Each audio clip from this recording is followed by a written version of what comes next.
Hello students. तो last video lecture में हमने डिस्कस किया था लॉज ऑफ केमिकल कॉम्बिनेशन।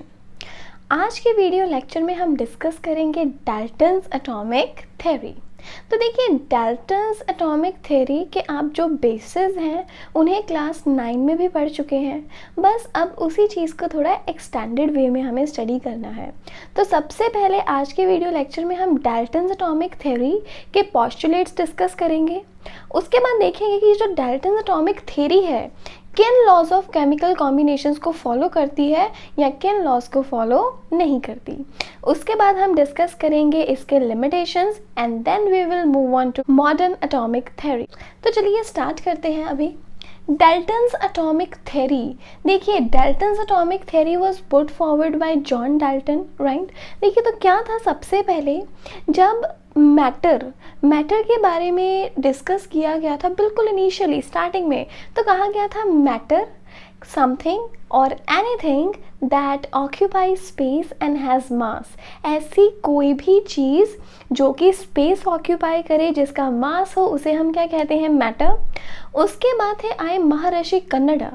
महर्षि कन्नडा ने कहा कि ये जो मैटर है, मैटर में कहा जाए तो बहुत ही छोटे छोटे पार्टिकल्स हैं। मैटर बहुत ही छोटे छोटे पार्टिकल्स का बना हुआ है। उन पार्टिकल्स को हम क्या कहते हैं, अणु।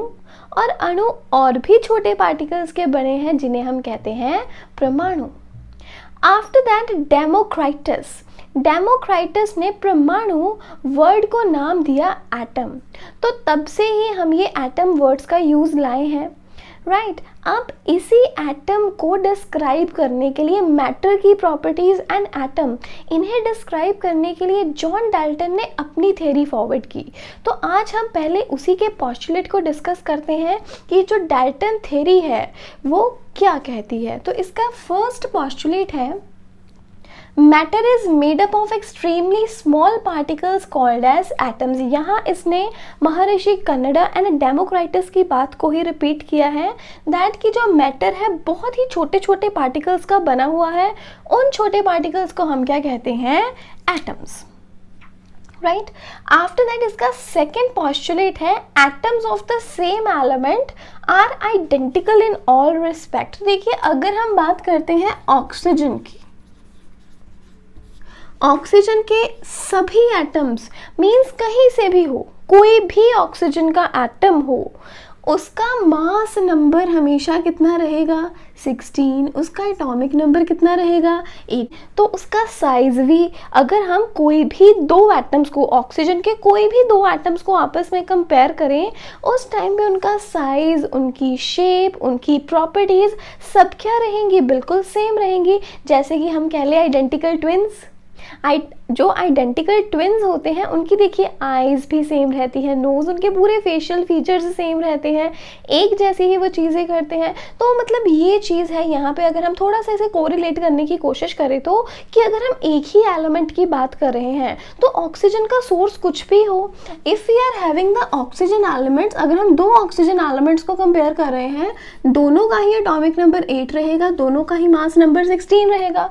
फर्दरमोर इनके साइजेस सेम रहेंगे, साइज सेम रहेंगे, इनकी प्रॉपर्टीज भी सेम होंगी। तो ये चीज़ कही गई है कि अगर हम आइडेंटिकल एलिमेंट्स के एटम्स की बात करते हैं, सेम एलिमेंट्स के एटम की बात करते हैं, तो वो आइडेंटिकल रहते हैं हर तरीके से, फिर चाहे उनकी शेप हो, साइज हो, प्रॉपर्टीज हो, वो सभी सेम रहेंगी। Then the third point is atoms of different elements differ in properties। अगर हम different elements के atoms की बात करें, like if we are taking oxygen and nitrogen, देखिए दो यहाँ पे हमने atoms की बात की है, लेकिन एक atom है ऑक्सीजन का and the other one is of nitrogen। Definitely इनकी प्रॉपर्टीज नहीं मिलने वाली है। एक का एटॉमिक नंबर 7 है, दूसरे का एटॉमिक नंबर 8 है।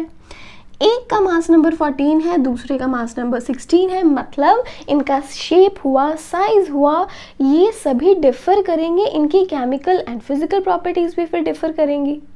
तो क्या रहेगा, देखिए जैसे हम नाइट्रोजन की बात करते हैं, नाइट्रोजन के आउटर मोस्ट शेल में बताइए कितने इलेक्ट्रॉन्स हैं।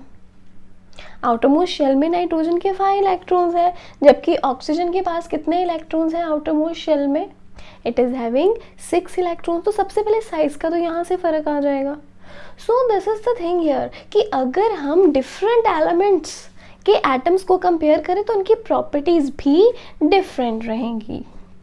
Then fourth postulate is atom is the smallest portion of matter which can take part in chemical combination। तो अगर हम बात करें केमिकल कॉम्बिनेशन की कि कभी दो चीज़ें कंबाइन करके एक चीज़ बना रही हैं, when two different atoms or when two different things are combining all together, तो वो मिलके क्या बनाएंगे, एक नई चीज़ बनाएंगी, डेफिनेटली कुछ नया बनेगा। अब कहते हैं इस केमिकल कॉम्बिनेशन में मैटर का वो छोटा सा पोर्शन जो पार्टिसिपेट करेगा, वो पोर्शन क्या है, वो स्मॉलेस्ट पोर्शन क्या है, atom. He said atom is the smallest portion, यही स्मॉलेस्ट पोर्शन है जो कि केमिकल कॉम्बिनेशन में पार्टिसिपेट कर सकता है, एटम से छोटा और कुछ नहीं। Then the fifth postulate is atoms of same or different elements combine together to form compounds। तो he said कि if I say कि चाहे तो elements सेम हो, सेम एलिमेंट्स के एटम्स हो, चाहे यहाँ पे एटम्स हो डिफरेंट एलिमेंट्स के। देखिए यहाँ पे हम हाइड्रोजन एलिमेंट की बात कर रहे हैं, हाइड्रोजन एंड हाइड्रोजन का एटम मिलके क्या बना के देगा, हाइड्रोजन H2। सिमिलरली जब हाइड्रोजन एंड ऑक्सीजन आपस में कंबाइन करेंगे तब ये क्या बनाएंगे, H2O, वाटर बनाएंगे। तो यही चीज़ उसने कही है कि जो एटम्स हैं चाहे सेम चाहे डिफरेंट एलिमेंट के, जब ये कंबाइन करेंगे एक दूसरे के साथ उस टाइम पे ये क्या बनाएंगे, कंपाउंड्स बनाएंगे। और फिर बाद में थोड़ा मॉडिफाई कर दिया गया, दे कैन मेक कंपाउंड्स और मॉलिक्यूल्स, कंपाउंड बनाएंगे या फिर मॉलिक्यूल्स बनाएंगे। After that sixth postulate is when atoms combine with one another to form compounds or molecules, they do so in simple whole number ratios। अब इस चीज़ का meaning क्या है, कहते हैं कि यहाँ अभी हम बात करते हैं वाटर मॉलिक्यूल की, वाटर की ही बात करते हैं, H2। कहते हैं कि जब दो एटम्स, दो एलिमेंट्स के जो एटम्स हैं जब वो कंबाइन करेंगे, वो इस तरह से कंबाइन करेंगे कि उनकी सिंपल होल नंबर रेशो रहे। जैसे कि अब देखिए यहाँ हाइड्रोजन कितने हैं, 2, ऑक्सीजन कितने हैं, 1। अगर हम हाइड्रोजन और ऑक्सीजन के मासेस की रेशो लें, एक hydrogen, hydrogen atomic number 1, mass number 1, एक हाइड्रोजन का मास कितना है, 1, 2 हाइड्रोजन का मास कितना रहेगा, 2। ऑक्सीजन के साथ रेशो लेंगे, oxygen atomic number 8, mass number 16, एक ऑक्सीजन का मास, एक ही ऑक्सीजन है, यहाँ मास कितना आएगा, 16, और इनकी सिंपलेस्ट रेशो क्या बन जाएगी, 1:8। ये चीज़ कही जा रही है, कहते हैं कि जब कोई दो डिफरेंट एलिमेंट के एटम्स एक दूसरे के साथ कंबाइन करते हैं, वो इस तरह से कंबाइन करेंगे कि उनकी एक सिंपल होल नंबर रेशो आए, कि एक पर्टिकुलर रेशो में वो एक दूसरे के साथ कंबाइन करते हैं। लाइक यहाँ पे 1 पार्ट, देखिए हाइड्रोजन इज टू ऑक्सीजन की रेशो है ना, अगर यहाँ पे 1 पार्ट है हाइड्रोजन का तो ये 8 पार्ट्स ऑफ ऑक्सीजन के साथ जब कंबाइन करेगा तब जाके वाटर बनेगा। Like if I am having 1 gram of hydrogen, जब ये 8 ग्राम ऑफ ऑक्सीजन के साथ रिएक्ट करेगा तब जाके वाटर बन सकता है। ये है यहाँ पे इस पोस्टुलेट का meaning. When atoms combine with one another, जब एटम्स कंबाइन करते हैं एक दूसरे के साथ टू फॉर्म कंपाउंड्स और मॉलिक्यूल्स, कंपाउंड्स या मॉलिक्यूल्स बनाने के लिए, they do so in simple whole number ratios. वो किस तरह से कंबाइन करते हैं, सिंपल होल नंबर रेशियोज में।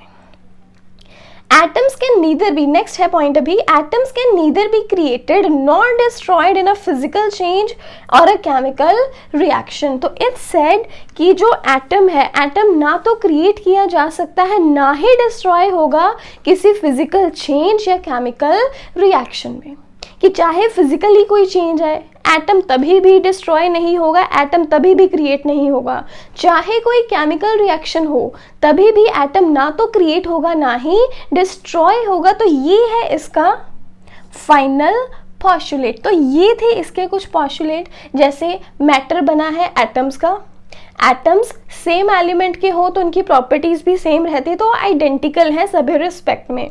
सिमिलरली एटम्स अगर डिफरेंट एलिमेंट्स के हो तो उनकी प्रॉपर्टीज भी डिफरेंट रहेंगी। आफ्टर दैट एटम वो छोटा सा पोर्शन है, सबसे छोटा पोर्शन जो कि केमिकल कॉम्बिनेशन में पार्टिसिपेट कर सकता है।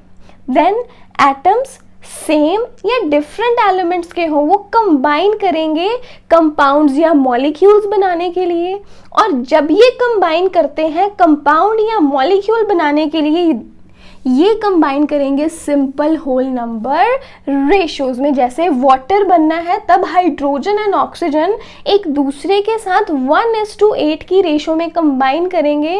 We are taking the ratio by mass, कि हम उसके मासेस को कंपेयर कर रहे हैं यहाँ पे। देन इसका फाइनल पॉस्टुलेट क्या कहता है कि एटम ना तो क्रिएट किया जा सकता है ना ही डिस्ट्रॉय किया जा सकता है, चाहे वो फिजिकल चेंज हो चाहे हो वो फिर केमिकल रिएक्शन। अब हम डिस्कस करते हैं explanation for laws of chemical combination by Dalton's atomic theory, कि जो डाल्टन्स एटॉमिक थ्योरी है लॉज ऑफ केमिकल कॉम्बिनेशंस को किस तरह से एक्सप्लेन करती है। तो यहाँ पे सबसे पहले हम डिस्कस करते हैं law of conservation of mass. तो देखिए जो law of conservation of mass है, इट सेज और इट स्टेट्स कि जो रिएक्शन से पहले मास है, total mass before reaction is always equals to total mass after reaction, के रिएक्शन के पहले जितना टोटल मास है रिएक्शन के बाद भी मास उतना ही रहेगा। मास को ना तो क्रिएट किया जाता है ना ही डिस्ट्रॉय किया जाता है। ये है हमारे पास law of conservation of mass. अब देखिए डाल्टन के पॉस्टुलेट्स क्या कहते हैं। सबसे पहले फर्स्ट पॉस्टुलेट है यहाँ, matter is made up of tiny particles called atoms, की मैटर जो है छोटे छोटे पार्टिकल्स का बना है, उन छोटे पार्टिकल्स को हम क्या कहते हैं, एटम्स। आफ्टर दैट डाल्टन का ही पॉस्टुलेट है जो कहता है atoms can neither be created nor destroyed in a physical change और केमिकल रिएक्शन, कि जो एटम्स है ना तो क्रिएट किए जाते हैं ना ही डिस्ट्रॉय किए जाते हैं केमिकल रिएक्शन में। So what it means to say, अब देखिए एक सिंपल सा यहाँ हम एग्जाम्पल कंसिडर करते हैं, that HCl reacting with NaOH, simple neutralization reaction की एग्जाम्पल हम यहाँ ले रहे हैं। रिजल्ट में क्या बनेगा, NaCl प्लस H2। यही है न्यूट्रलाइजेशन हमारे पास, कि एसिड अगर बेस के साथ रिएक्ट करे तो क्या बनेगा, सॉल्ट एंड वाटर। अब देखिए यहाँ क्या है, we are having hydrogens in the reactants, और हाइड्रोजन हमारे पास प्रोडक्ट में भी है। Then we are having sodium, sodium is here also, chlorine, chlorine here, oxygen and oxygen. तो बेसिकली क्या है यहाँ पे कि जो एलिमेंट्स हमारे पास रहते हैं रिएक्टेंट साइड पे वही एलिमेंट्स हमारे पास रहते हैं प्रोडक्ट साइड पे। ऐसा नहीं है कि कोई नया एलिमेंट यहाँ प्रोडक्ट साइड पे ऐड हो गया, या फिर यहाँ रिएक्टेंट साइड से किसी एलिमेंट को ऐसे ही बाहर निकाल दिया और वो एलिमेंट हमारे पास यहाँ प्रोडक्ट साइड में नहीं है। ऐसा तो कुछ भी नहीं है। जो एलिमेंट्स हमारे पास रिएक्टेंट्स में है वही सिमिलर एलिमेंट्स हमारे पास मिलेंगे प्रोडक्ट्स में। बस हो क्या गया कि यहाँ पे रिएक्टेंट्स वाले केस में जो एलिमेंट्स की एक दूसरे के साथ बॉन्डिंग थी वो बॉन्डिंग चेंज हो गई, वो अपनी बॉन्ड्स चेंज कर लेते हैं and then they make something new. तो उस टाइम पे कुछ नया बनाते हैं। बस ये चीज़ हो रही है ना, एलिमेंट्स तो नहीं चेंज हो रहे। सो ये चीज़ है यहाँ पे कि atoms can neither be created nor destroyed in a physical change और chemical reaction। chemical reaction में जो यहाँ पे atoms है ना तो create किए जा रहे हैं, मीन्स कि कोई नया atom नहीं ऐड हो गया, नॉट डिस्ट्रॉयड, ना ही कोई पुराना एटम यहाँ खत्म हुआ है। तो बस ये ऐसे ही रहेंगे through out the reaction. Before reaction भी वही एलिमेंट्स है, आफ्टर रिएक्शन भी वही एलिमेंट्स है। अगर एलिमेंट्स वही हैं तो उनके मासेस भी वही होने चाहिए। तो mass before reaction and after reaction क्या रह जाएगा, सेम, जो कि है हमारा law of conservation of mass, कि जो टोटल मास है बिफोर एंड आफ्टर रिएक्शन वो क्या रहेगा, सेम रहेगा। तो यही चीज़ है हम यहाँ पे डिस्कस करते हैं। तो इसलिए हम कहते हैं कि जो डाल्टन्स एटॉमिक थ्योरी है वो बहुत ही अच्छे से एक्सप्लेन करती है लॉ ऑफ कंजर्वेशन ऑफ मास को।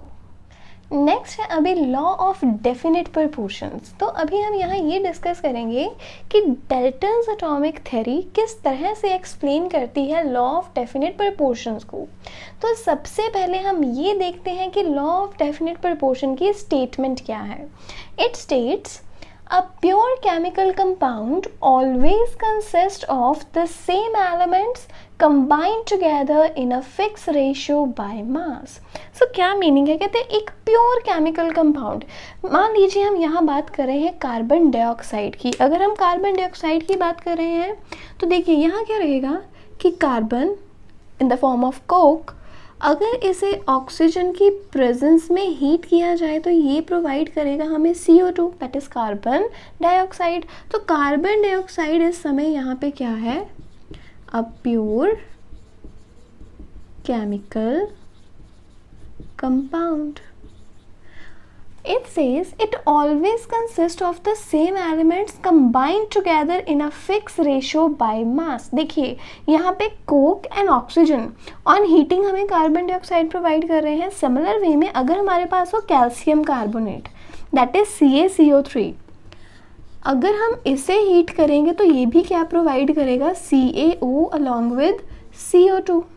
अब देखिए यहाँ पे भी हम किसकी बात कर रहे हैं, CO2 that is carbon dioxide. Carbon dioxide में देखिए हमेशा क्या रहेगा, एक कार्बन का एटम एंड 2 यहाँ पे रहेंगे oxygen atoms. 1 carbon atom is there and 2 oxygen atoms are there. और कहते हैं जो इनकी बाय मास रेशियो है वो हमेशा कांस्टेंट रहेगी। अब इसका मीनिंग क्या है, देखिए carbon atomic number 6, mass number 12, oxygen atomic number 8, mass number 16। अब हम यहाँ बात कर रहे हैं कार्बन डाइऑक्साइड की। अब अगर हम कार्बन इज टू ऑक्सीजन की रेशियो लें बाय मास, यहाँ पे एक कार्बन है और एक कार्बन का मास भी कितना है, 12। ऑक्सीजन कितने हैं यहाँ पे, 2 ऑक्सीजन आर देयर, 2 ऑक्सीजन हैं।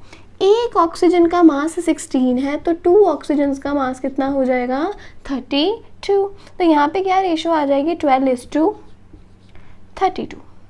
अब अगर हम इसे सिंपलेस्ट फॉर्म में कन्वर्ट करें, सिंपलेस्ट फॉर्म में कन्वर्ट करने पे क्या होगा, ये सिंपलेस्ट फॉर्म में आ गया हमारे पास as 3:8। यही ये लॉ कहता है कि अगर हमारे पास कोई भी एक सिंपल, अगर हमें किसी प्योर कंपाउंड की बात कर रहे हैं, प्योर केमिकल कंपाउंड, उसमें हमेशा एक जैसे एलिमेंट्स रहेंगे। देखिए चाहे हमें कार्बन डाइऑक्साइड मिला है कोक एंड ऑक्सीजन के रिएक्शन से, चाहे हमें कार्बन डाइऑक्साइड मिल रहा है CaCO3 के डीकम्पोजिशन से, लेकिन कार्बन डाइऑक्साइड में क्या है, एक कार्बन और 2 ऑक्सीजन। और मास भी हमेशा किस तरह से रहेगा, कार्बन का मास रहने वाला है हमेशा ही, दोनों केसेस है, दोनों में कार्बन डाइऑक्साइड है, दोनों में ही कार्बन का हमेशा मास कितना रहेगा, 12, एंड ऑक्सीजन का मास यहाँ कितना रहेगा, 32। तो इनके सिंपलेस्ट रेशियो यहाँ क्या आ जाएगी, 3:8। मतलब अगर हमारे पास 3 ग्राम्स ऑफ कार्बन है, अगर वो 8 ग्राम्स ऑफ ऑक्सीजन के साथ रिएक्ट करेगा, if 3 grams of carbon reacts with 8 gram of oxygen, तो रिजल्ट में वो क्या बनाने वाले हैं, कार्बन डाइऑक्साइड। तब रिजल्ट में बनेगा कार्बन डाइऑक्साइड। तो ये चीज़ है यहाँ पे लॉ ऑफ डेफिनेट प्रोपोर्शन, कि इनके मासेस की हमेशा जो रेशियो है वो फिक्स रहती है, डिस्पाइट ऑफ द फैक्ट कि ये CO2 कहाँ से आ रही है। जहाँ से मर्जी CO2 मिले, उनमें जो रेशियो है वो हमेशा क्या रहने वाली है, सेम। अब डाल्टन का पोस्टुलेट क्या कहता है, Dalton postulate states atoms of same elements are similar in all respect, कि कहते अगर हमारे पास सेम एलिमेंट की हम बात कर रहे हैं, if we are talking about carbon, तो चाहे जितने भी एटम्स हो कार्बन के, सभी का एटॉमिक नंबर 6 रहने वाला है, सभी का मास नंबर कहता 12 रहने वाला है। नेक्स्ट, ऑक्सीजन अगर एटॉमिक यहाँ पे नंबर 8 है तो मास नंबर कितना रहेगा 16। तो जितने भी ऑक्सीजन के एटम्स हैं वो सभी एक दूसरे के साथ आइडेंटिकल रहेंगे, जितने कार्बन के एटम हैं वो भी एक दूसरे के साथ आइडेंटिकल रहेंगे। लाइक इफ आई से कि यहाँ पे जो कार्बन है अगर इसका atomic number 6 and mass number 12 है तो ये CO3 में CaCO3 में जो कार्बन है इसका भी atomic number 6 and mass number 12 है।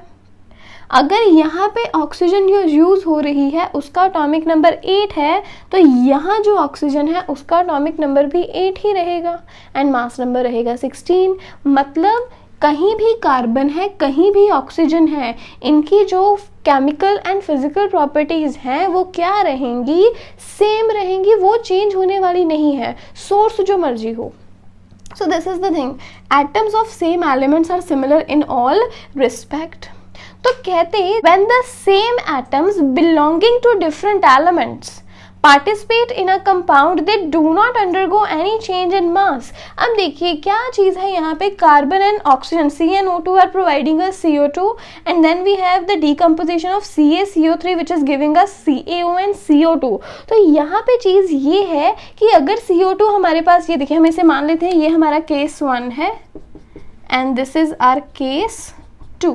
तो केस 1 में जो हमारे पास कार्बन डाइऑक्साइड बन रही है वहाँ पे भी जो प्रॉपर्टीज़ रहेंगी कार्बन डाइऑक्साइड की सिमिलर प्रॉपर्टीज़ रहेंगी केस 2 में। यहाँ पे ये चीज़ नहीं है कि अगर रिएक्शन डिफरेंट है तो वहाँ पे जो एलिमेंट्स हैं उनकी प्रॉपर्टी भी बदल जाएगी, ऐसा कुछ नहीं है। प्रॉपर्टीज़ हमेशा सेम रहेंगी, जो कंपाउंड है वो कहीं से भी आए वो इस चीज़ पे डिपेंड नहीं करेगा। तो यही चीज़ है यहाँ पे भी, when the same elements belonging to different elements, कि जब सेम एलिमेंट जो कि डिफरेंट एलिमेंट्स को बिलोंग कर रहे हैं participate in a compound, participate करते हैं, they do not undergo any change in mass, उनका मास नहीं बदलेगा, जितना मास पहले है उतना ही मास रहेगा बाद में। जैसे अगर हम रिएक्शन से पहले की भी बात करें, यहाँ अगर कार्बन का atomic number 6 and mass number 12 है तो रिएक्शन के बाद भी जो कार्बन है उसका मास नंबर 12 ही रहेगा। अगर CaCO3 में कार्बन है तो इस कार्बन का भी मास 12 है। अगर जब ये रिएक्शन कंप्लीट हो गए कार्बन डाइऑक्साइड बनेगी, उस कार्बन डाइऑक्साइड का भी मास कितना रहेगा 12 रहेगा। इसी तरह से जब इनके मासेस नहीं बदल रहे हैं, जब ना कार्बन का मास बदल रहा है ना ऑक्सीजन का मास बदल रहा है, तो डेफिनेटली जब इनके मासेस की हम रेशो लेंगे वो रेशो भी चेंज नहीं होगी, रेशो भी क्या रहेगी, कांस्टेंट रहेगी।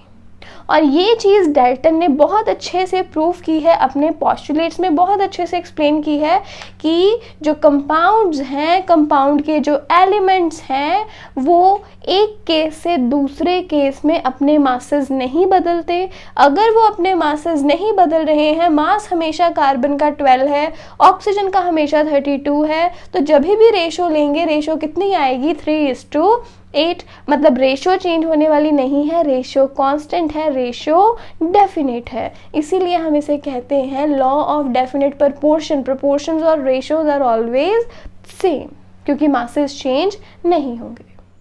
नेक्स्ट अभी हमारे पास है लॉ ऑफ मल्टीपल प्रोपोर्शंस। तो देखिए सबसे पहले ये लॉ क्या कहता है, when two elements combine to form two or more compounds, कहते हैं कि दो एलिमेंट्स, यहाँ पे ये 2 एलिमेंट्स हम कंसिडर कर लेते हैं कार्बन एंड ऑक्सीजन, 2 एलिमेंट्स की बात कर ली। कहते हैं कंबाइन कर रहे हैं 2 या उससे ज़्यादा कंपाउंड्स बनाने के लिए, तो हम कंसिडर करते हैं कि देखिए कार्बन है, ऑक्सीजन के साथ उसका कार्बन मोनोऑक्साइड कंपाउंड भी रहता है and it also forms carbon dioxide. तो देखिए एलिमेंट्स तो दोनों ही हैं, एक कार्बन दूसरा ऑक्सीजन, 2 कंपाउंड्स बना रहे हैं, एक है कार्बन मोनोऑक्साइड दूसरा है कार्बन डाइऑक्साइड।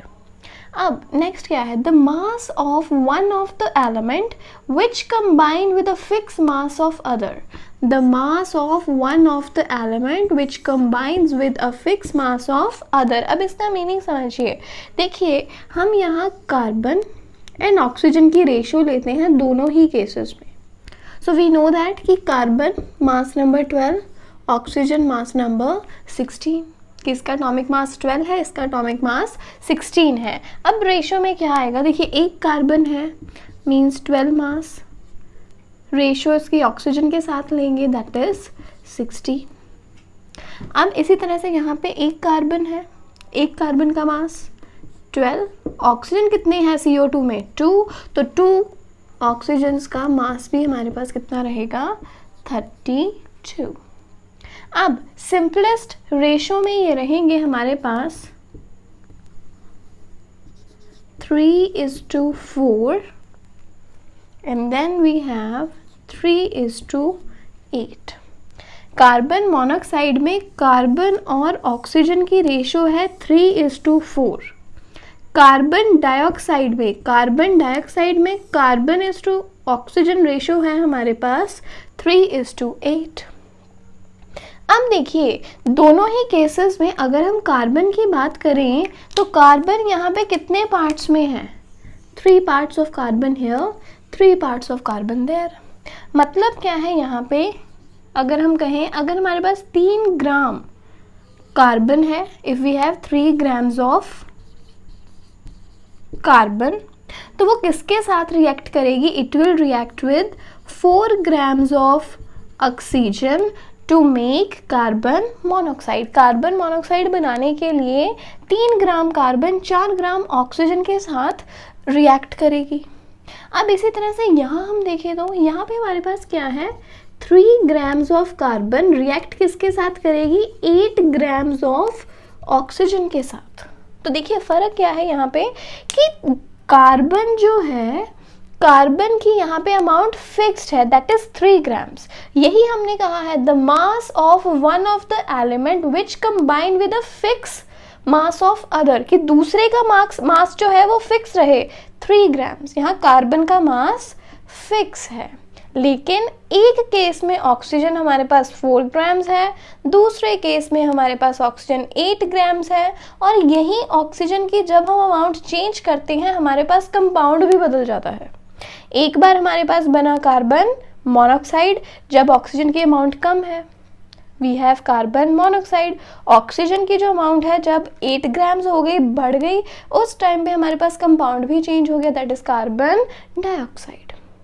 तो इस टाइम पे ये जो ऑक्सीजन के मासेस हैं, ऑक्सीजन एक केस में हमारे पास है 4 और दूसरे केस में है 8।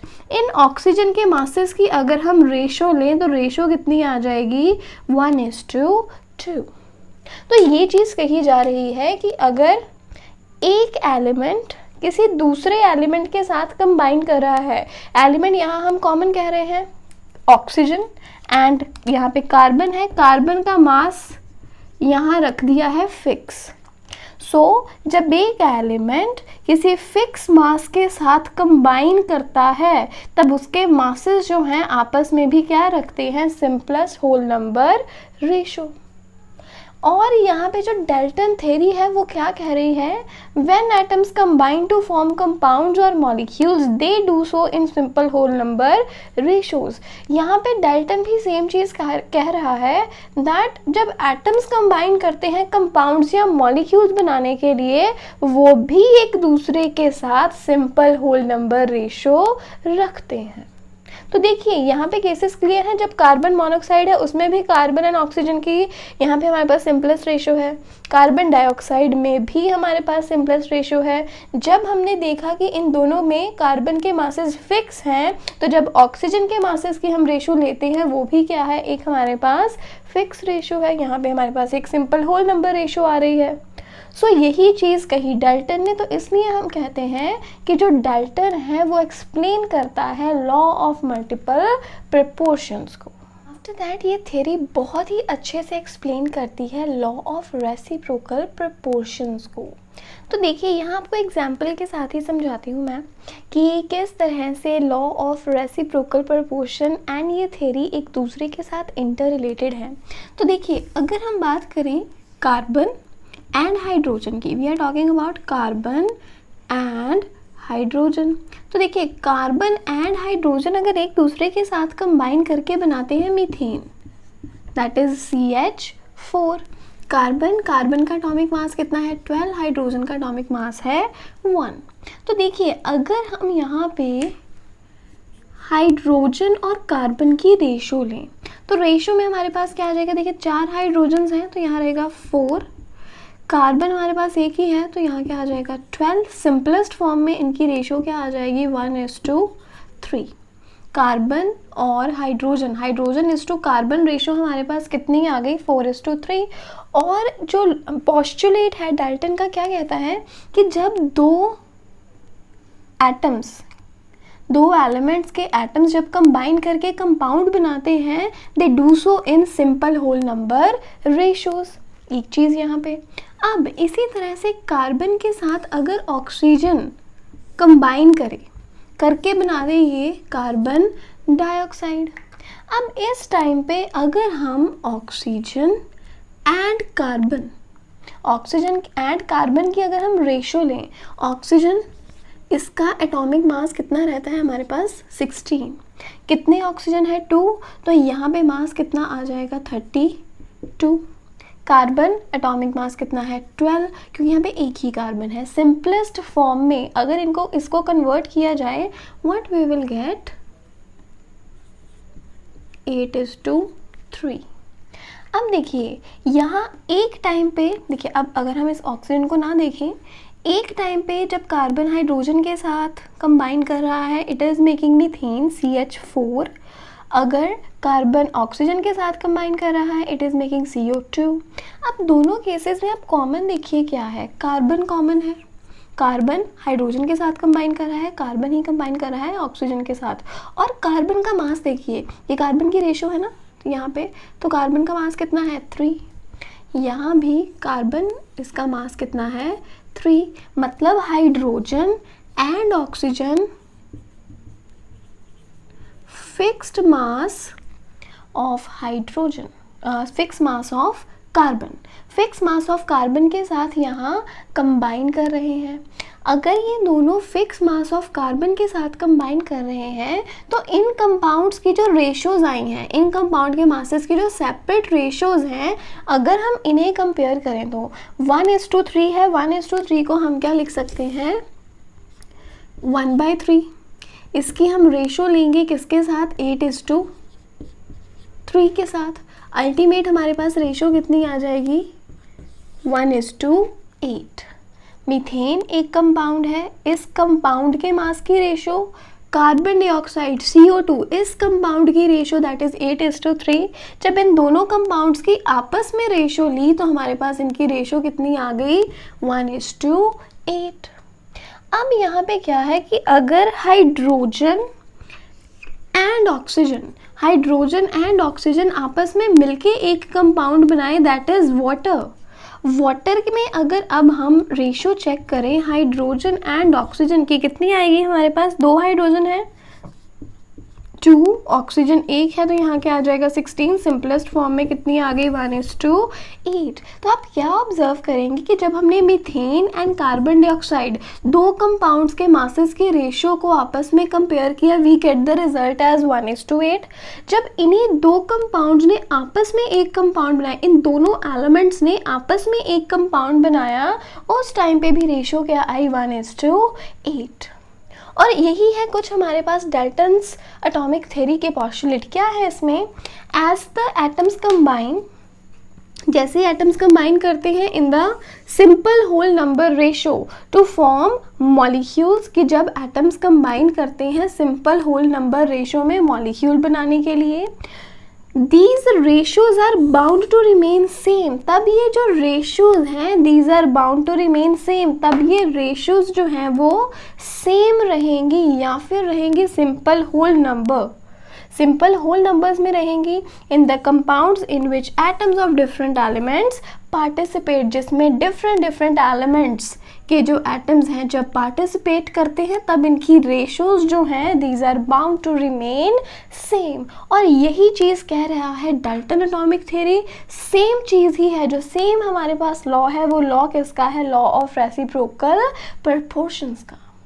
तो देखिए यहाँ मैंने आपको एक्सप्लेन किया है इस चीज़ को, but still if you are feeling कि अभी ये चीज़ इतनी अच्छे से समझ नहीं आ रही है, तो उसके लिए आपको पहले लॉज ऑफ केमिकल कॉम्बिनेशंस अच्छे से समझना होगा। तो लॉज ऑफ केमिकल कॉम्बिनेशंस हम हमारे प्रीवियस वीडियो में डिस्कस करके आए हैं बहुत ही डिटेल में। तो अगर आपको लग रहा है कि ये हमने नहीं समझा, अभी तक कुछ समझ नहीं आ रहा है अच्छे से, और आपने लॉज ऑफ केमिकल कॉम्बिनेशन नहीं किए हैं, तो पहले उस टॉपिक को कवर करें। उसके बाद ये जो टॉपिक है आपको बहुत इजी लगेगा और आसानी से समझ भी आएगा। तो यहाँ से क्लियर है कि लॉ ऑफ रेसिप्रोकल प्रोपोर्शंस की भी बहुत अच्छे से एक्सप्लेनेशन प्रोवाइड करता है डाल्टन्स एटॉमिक थ्योरी। अब देखिए इसके बाद हमारे पास आता है fifth law of chemical combination, that is Gay Lussac's law. वो है लॉ ऑफ कंबाइनिंग वॉल्यूम्स। अब डाल्टन एटॉमिक थ्योरी में we are talking about masses, we are talking about the ratios of masses की बात हो रही है, लेकिन वॉल्यूम की बात कहीं भी नहीं हो रही। इसलिए ये जो थ्योरी है वो गेल-यूजिग्स लॉ ऑफ कंबाइनिंग वॉल्यूम्स की कोई एक्सप्लेनेशन प्रोवाइड नहीं करती, और यही चीज़ है इस थ्योरी की सबसे बड़ी लिमिटेशन। इसके अलावा कुछ और लिमिटेशंस भी हैं इस थ्योरी में, जैसे कि थ्योरी में कहा गया दैट जो एलिमेंट्स हैं, if we are talking about different elements के जो एटम्स हैं उनकी प्रॉपर्टीज़ भी डिफरेंट रहती हैं, और जो सेम एलिमेंट के एटम्स हैं उनकी प्रॉपर्टीज़ सेम रहती हैं।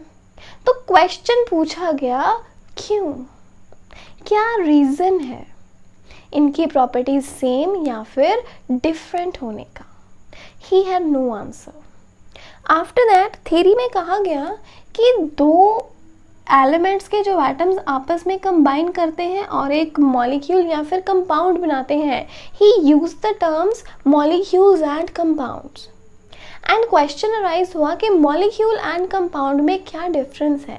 ये डाल्टन एटॉमिक थ्योरी की जो बात है ये 1800s की है, 1803 तक की। उस टाइम पे इतनी डिस्टिंक्शन नहीं थी, तो उसे पूछा गया कि बताओ मॉलिक्यूल और कंपाउंड में क्या फ़र्क है। He didn't had any answer. तो ये भी एक फेलियर का पॉइंट बन गया। आफ्टर दैट कहा गया कि ये जो डिफरेंट एलिमेंट्स हैं कंबाइन करते हैं। तो क्वेश्चन वाज कि ये कंबाइन क्यों करते हैं, व्हाई डू दे कंबाइन। इस चीज़ का भी उसके पास कोई आंसर नहीं था।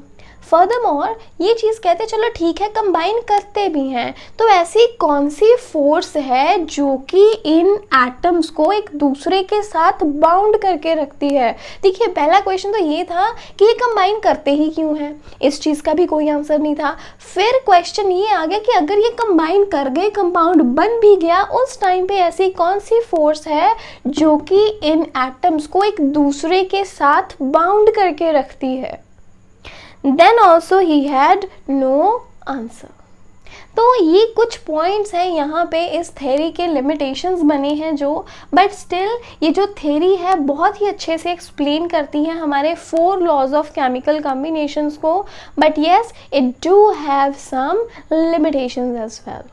तो जो डाल्टन्स एटॉमिक थ्योरी है 1 सेंचुरी तक बिना किसी चैलेंज के चलती रही, लेकिन उसके बाद आए और साइंटिस्ट जैसे कि रदरफोर्ड, नील्स बोहर और भी साइंटिस्ट थे जिन्होंने फर्दर एक्सपेरिमेंटेशन करके इन जो डाल्टन्स थ्योरी के पोस्टुलेट्स हैं उनके ऊपर वर्क किया, और इस तरह से हमारे पास एक नई एटॉमिक थ्योरी आई जिसे कहा गया मॉडर्न एटॉमिक थ्योरी।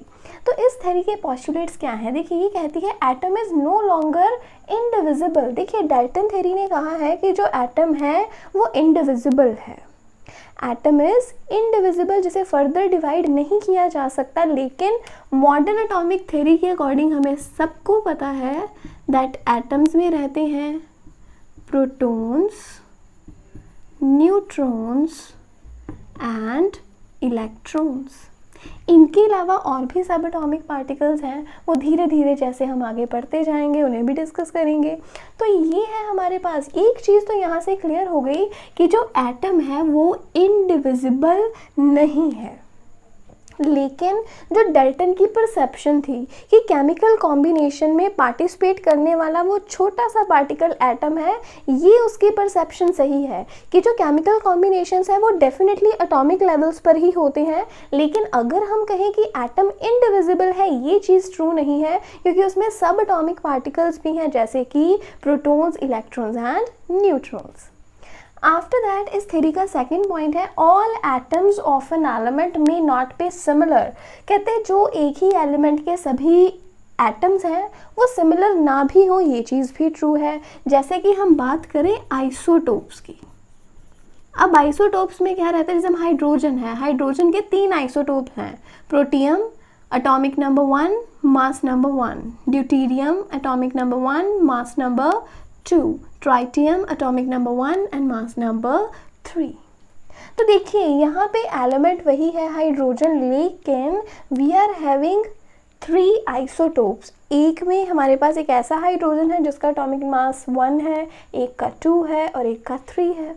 तो यहाँ उसकी जो प्रॉपर्टीज़ हैं वो डिफरेंट हो गई। सिमिलर एलिमेंट है लेकिन जो प्रॉपर्टीज़ हैं वो डिफर कर रही हैं। After that atoms of different elements may have similar masses, कि जो डिफरेंट एलिमेंट्स हैं उनके मासेस सिमिलर हो सकते हैं। जैसे कि हम बात करें आइसोबार्स की। आइसोबार्स क्या होते हैं, ऐसे एलिमेंट्स जिनका एटॉमिक नंबर डिफरेंट हो पर मास नंबर सिमिलर हो। जैसे अभी हम कहें potassium and calcium, potassium atomic number 19, calcium atomic number 20, लेकिन दोनों के ही जो मासेस हैं दीज आर 40। अब देखिए डिफरेंट एलिमेंट्स हैं potassium and calcium, but they have similar masses. Masses जो है अप्रॉक्सीमेशन में करके या अदरवाइज सिमिलर हो जाते हैं, जिन्हें हम कहते हैं आइसोबार्स। तो ये एक नया पॉइंट आया इस थ्योरी में।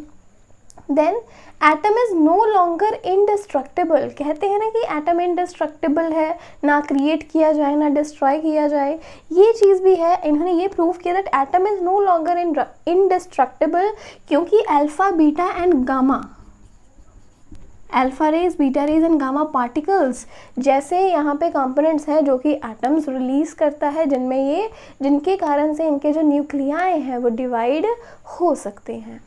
Then we have elements may not always combine in simple whole number ratios। जैसे कि कहा गया as per the Dalton's atomic theory कि जो एलिमेंट हैं उनमें जो एटम्स हैं वो हमेशा कंबाइन करते हैं सिंपल होल नंबर रेशियोज में। Always they combine in simple whole number ratios. लेकिन यहाँ कहा गया कि ये बात हमेशा के लिए ट्रू नहीं है। एलिमेंट्स में not always combine in simple whole number ratios.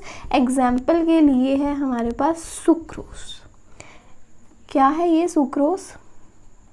C12 H22 O11। अब यहाँ पे जो एलिमेंट्स की रेशियो है वो सिंपलेस्ट होल नंबर रेशियो नहीं है, right. So these are some basic postulates of modern atomic theory जो कि ओवरकम करते हैं किसे, डाल्टन्स एटॉमिक थ्योरी को। उसके जो फेलियर्स आए उन्हें ओवरकम करने की कोशिश करते हैं। So today we have discussed Dalton's atomic theory in detail. Next video lecture में हम डिस्कस करेंगे एवोगैड्रोस हाइपोथेसिस। तो देखते रहिए इस चैनल को, और अगर वीडियो अच्छी लगी हो तो लाइक एंड शेयर ज़रूर करें।